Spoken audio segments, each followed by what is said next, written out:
Vous est-il déjà arrivé de vous gratter à un endroit du corps, encore et encore, sans que ça s'arrête?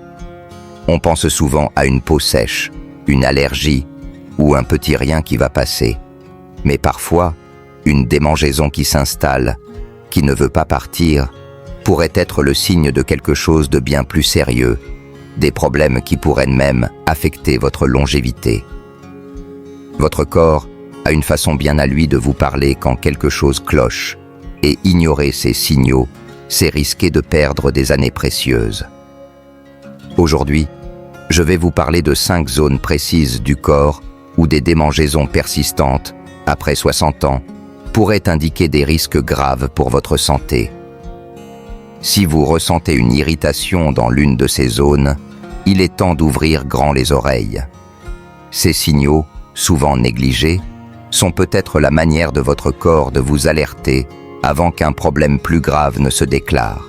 Restez jusqu'à la fin, car la dernière zone est la plus souvent ignorée, et pourtant, elle pourrait être la plus dangereuse de toutes. Si vous aimez ce contenu, tapez 1 dans les commentaires. Si ça ne vous plaît pas, mettez 0 pour m'aider à faire mieux la prochaine fois. Allons-y. La première zone, ce sont les jambes, surtout le bas des jambes. Une démangeaison tenace sur les tibias ou les chevilles. C'est tellement courant chez les seniors qu'on la met vite sur le compte de la peau sèche ou d'une irritation due aux chaussettes ou aux chaussures. Mais si cette envie de gratter revient souvent, sans éruption visible, sans changement de savon ou de lessive, il faut se méfier. Ce pourrait être un gros panneau clignotant indiquant que votre circulation sanguine faiblit. En vieillissant, le sang a plus de mal à circuler efficacement dans les jambes, qui sont les parties les plus éloignées du cœur. Si les artères se rétrécissent, si les veines s'affaiblissent, ou si votre santé cardiovasculaire ralentit, la peau reçoit moins d'oxygène et de nutriments. Résultat, elle devient sèche, fine, et parfois, les nerfs s'agitent, provoquant des démangeaisons, des picotements, ou même une sensation de brûlure. Dans les cas graves, cela peut signaler une maladie artérielle périphérique, une condition qui augmente fortement les risques de crise cardiaque ou d'AVC. Prenons l'exemple de Pierre, 74 ans, un ancien employé de mairie. Chaque soir, ses tibias le démangeaient, au point qu'il ne pouvait s'empêcher de se gratter jusqu'à s'irriter la peau. Il mettait des crèmes hydratantes, pensant que c'était l'âge ou le froid. Mais ça ne passait pas. En parlant à son médecin, il a passé des tests qui ont montré une circulation ralentie, avec un risque de caillot sanguin. Pierre a changé ses habitudes.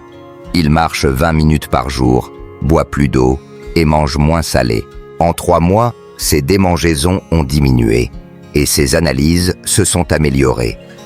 Une étude montre que 15% des seniors avec des démangeaisons chroniques aux jambes ont des problèmes circulatoires sous-jacents. Pour tester votre circulation, faites ceci.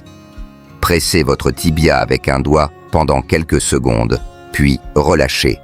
Si la marque reste longtemps avant de disparaître, votre circulation pourrait être compromise. Si vos jambes vous démangent sans raison apparente, ne haussez pas les épaules. Demandez-vous, est-ce que je bouge assez? Mes pieds sont-ils souvent froids ou gonflés? Si oui, parlez-en à votre médecin. Une échographie ou une prise de sang peut révéler beaucoup. Pierre a évité le pire en écoutant ce signal. Vos jambes pourraient vous parler, alors écoutez-les. Si cette idée vous touche, laissez un commentaire avec le mot « 1 » pour me dire que vous êtes là. Et si vous n'êtes pas encore abonné, pensez à le faire et à activer la cloche pour ne rien manquer. Cette démangeaison des jambes nous conduit à une autre zone, plus difficile à ignorer mais tout aussi révélatrice. Le haut du dos, près des omoplates. Une démangeaison persistante entre les omoplates, là où vous avez du mal à atteindre, c'est frustrant. On pense à un pull qui gratte, à l'air sec ou à une posture avachie. Mais si cette sensation revient sans cesse, même après avoir gratté, ça pourrait signaler un problème nerveux, pas juste une peau capricieuse. Les médecins parlent souvent de notalgie paresthésique, une condition causée par une compression ou une lésion des nerfs dans la colonne vertébrale.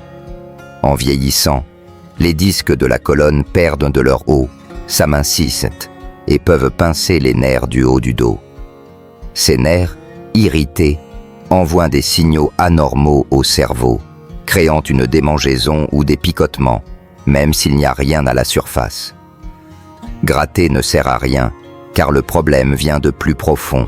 Dans certains cas, cette compression nerveuse peut être un signe précoce de dégénérescence spinale, qui, si elle n'est pas traitée, peut entraîner des douleurs, une mobilité réduite et des problèmes de posture qui affectent la qualité de vie. Prenons l'exemple de Claude, 69 ans, un ancien menuisier. Pendant des mois, il sentait une démangeaison juste sous son omoplate droite. Il utilisait des crèmes, demandait à sa femme de gratter, mais rien ne changeait. Lors d'une consultation, son médecin a suspecté une atteinte nerveuse. Une IRM a révélé un pincement dans la colonne thoracique qui risquait d'évoluer si rien n'était fait. Avec des étirements ciblés, des séances de kiné et une meilleure posture, Claude a vu ses démangeaisons s'estomper et sa colonne est plus stable. Une étude montre que 10% des seniors avec des démangeaisons dorsales chroniques ont des problèmes nerveux liés à la colonne. Pour tester, pressez l'endroit qui démange avec vos doigts. Si ça semble engourdi, profond ou accompagné de picotements, ce n'est pas juste la peau. Si votre dos vous démange ainsi, demandez-vous: est-ce que je me tiens droit? Ai-je des douleurs ailleurs? Consultez un médecin ou un kiné. Claude dit que ces changements lui ont redonné 10 ans de liberté. Votre dos pourrait être un messager nerveux, alors ne l'ignorez pas. Si ce conseil vous parle, laissez un commentaire avec le mot « 2 » pour me dire que vous êtes là. Et si vous n'êtes pas abonné, abonnez-vous et activez la cloche pour ne rien manquer. Cette démangeaison du dos nous mène à une autre zone, surprenante mais cruciale. Les paumes des mains. Une démangeaison persistante sur les paumes qui va et vient sans raison évidente, c'est facile à minimiser. On accuse le savon, le froid ou une irritation passagère. Mais parfois, ce pourrait être votre foie qui tire la sonnette d'alarme. Le foie filtre les toxines du sang et produit la bile, un liquide qui aide à digérer les graisses. Quand il fonctionne mal, les sels biliaires s'accumulent dans le sang, irritant la peau, surtout sur les paumes et les plantes des pieds. Cette démangeaison est souvent pire la nuit et ne s'apaise pas avec des crèmes, car le problème est interne. Dans certains cas, c'est un signe précoce de dysfonction hépatique, voire de maladie du foie comme la stéatose hépatique. Prenons l'exemple de Jeanne, 73 ans, une ancienne libraire. Chaque soir, ses paumes la démangeaient, au point qu'elle se réveillait en se grattant. Elle pensait à une allergie aux produits ménagers. Mais comme ça ne passait pas, elle a consulté. Une prise de sang a montré des enzymes hépatiques élevées, signe d'un foie fatigué par trop d'aliments transformés. En changeant son alimentation, plus de légumes verts, moins de sucre, et en buvant plus d'eau, Jeanne a vu ses démangeaisons disparaître et son foie s'est stabilisé. Une étude montre que 12% des seniors avec des démangeaisons palmaires ont des anomalies hépatiques. Pour tester, pressez votre pouce sur votre paume quelques secondes, puis relâchez. Si la peau reste rouge longtemps ou semble sensible, votre foie pourrait être sous stress. Si vos paumes vous démangent souvent, demandez-vous: suis-je plus fatigué que d'habitude? Ma peau ou mes yeux jaunissent-ils? Notez ces signes et consultez. Jeanne a évité une aggravation grâce à ce signal. Votre foie pourrait vous parler à travers vos mains.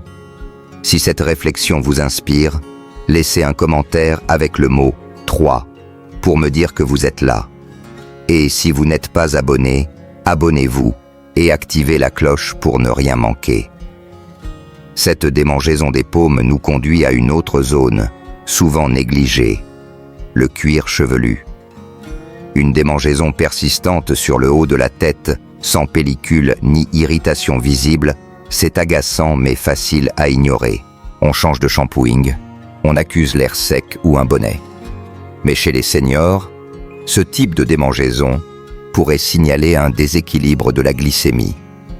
Un taux de sucre trop élevé pendant longtemps provoque une inflammation chronique qui affecte les nerfs, affaiblit l'immunité et perturbe la barrière cutanée. Résultat, le cuir chevelu devient sec, irrité et démange. Dans certains cas, c'est un signe précoce de prédiabète ou de diabète de type 2, des conditions qui réduisent l'espérance de vie si elles ne sont pas contrôlées. Prenons l'exemple de Marc, 70 ans, un ancien chauffeur de bus. Son cuir chevelu le démangeait sans arrêt, malgré tous les shampoings qu'il essayait. Il pensait à une allergie, mais lors d'un bilan, son médecin a découvert une glycémie à jeun dans la zone prédiabétique.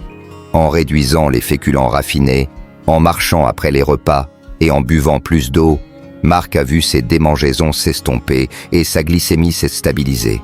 Une étude montre que 20% des seniors avec des démangeaisons inexpliquées du cuir chevelu ont des troubles glycémiques. Pour tester, passez vos doigts fermement sur votre cuir chevelu. S'il est sensible, sec ou démange sans raison, vérifiez votre glycémie. Si votre cuir chevelu vous démange souvent, demandez-vous: ai-je soif plus souvent? Suis-je fatigué après les repas? Consultez pour un test de glycémie. Marc a repris le contrôle grâce à ce signal. Votre cuir chevelu pourrait être un miroir de votre métabolisme. Si ce conseil vous motive, laissez un commentaire avec le mot 4 pour me dire que vous êtes là. Et si vous n'êtes pas abonné, abonnez-vous et activez la cloche pour ne rien manquer. Cette démangeaison du cuir chevelu nous amène à une dernière zone, souvent ignorée mais redoutable: la plante des pieds. Une démangeaison persistante sous les pieds, surtout la nuit, c'est facile à attribuer à la peau sèche ou à des chaussettes irritantes. Mais chez les seniors, ce pourrait être un signe de lésions nerveuses, de mauvaise circulation ou même des débuts de neuropathie. Les nerfs des pieds sont parmi les plus sensibles du corps et ils réagissent vite aux problèmes de flux sanguin, de diabète ou de nerfs abîmés. Quand ces nerfs s'irritent ou se détériorent, ils envoient des signaux erronés au cerveau, provoquant des démangeaisons, des picotements ou des brûlures. Si on n'y prête pas attention, cela peut évoluer vers un engourdissement, une perte de sensation et un risque accru de chute ou de blessure qui guérissent mal. Prenons l'exemple de Lucien, 75 ans, un ancien agriculteur. Chaque soir, la plante de ses pieds le démangeait, au point qu'il ne pouvait s'endormir sans se gratter. Il mettait ça sur le compte de la sécheresse, mais comme aucune crème ne marchait, il a consulté. Des tests ont révélé une neuropathie périphérique débutante, liée à une glycémie mal contrôlée. En marchant régulièrement, en améliorant son alimentation et en soignant ses pieds, Lucien a réduit ses symptômes et freiné la progression. Une étude montre que 25% des seniors avec des démangeaisons plantaires ont des signes de neuropathie. Pour tester, passez un capuchon de stylo sur la plante de votre pied. Si la sensation est inégale ou accompagnée de picotements, consultez. Si vos pieds vous démangent souvent, demandez-vous: ai-je des engourdissements? Mes pieds changent-ils de couleur? Notez ces signes et parlez-en à votre médecin. Lucien a protégé sa mobilité grâce à ce signal. Vos pieds pourraient vous alerter avant qu'il ne soit trop tard. Si cette idée vous touche, laissez un commentaire avec le mot 5 pour me dire que vous êtes là. Et si vous n'êtes pas abonné, abonnez-vous et activez la cloche pour ne rien manquer. Ces 5 zones, les jambes, le haut du dos, les paumes, le cuir chevelu, la plante des pieds, sont comme des sentinelles de votre santé. Une démangeaison persistante, ce n'est pas juste une gêne, c'est un message. Qu'il s'agisse d'une circulation en difficulté, d'une atteinte nerveuse, d'un foie sous pression, d'un déséquilibre glycémique ou d'une neuropathie débutante, chaque signal est une chance d'agir tôt. Ce qui est beau, c'est que votre corps ne vous abandonne jamais. Il murmure, il insiste, il vous donne des indices. Une démangeaison qui ne part pas, qui vous réveille, qui résiste aux crèmes, c'est une invitation à écouter. Vous n'avez pas besoin de vivre dans l'inquiétude, mais dans la vigilance. Si l'un de ces signaux vous semble familier, ne le mettez pas de côté. Parlez-en à votre médecin, demandez des examens, notez vos symptômes. Et si vous ne ressentez rien de tout ça, tant mieux. Mais maintenant, vous savez quoi surveiller. Prenez un moment. Avez-vous une démangeaison qui vous intrigue? Laquelle vous a surpris? Partagez dans les commentaires un signe que vous avez remarqué, une action que vous prendrez, ou une habitude de vigilance dont vous êtes fier. Vos histoires nous inspirent, elles nous motivent, et elles nous rappellent pourquoi nous faisons ça. Si ce contenu vous a aidé, likez, abonnez-vous et partagez-le avec quelqu'un qui pourrait en bénéficier. Votre soutien nous permet de créer des contenus qui éclairent et protègent de votre santé. À bientôt pour d'autres conseils qui vous aideront à vivre pleinement.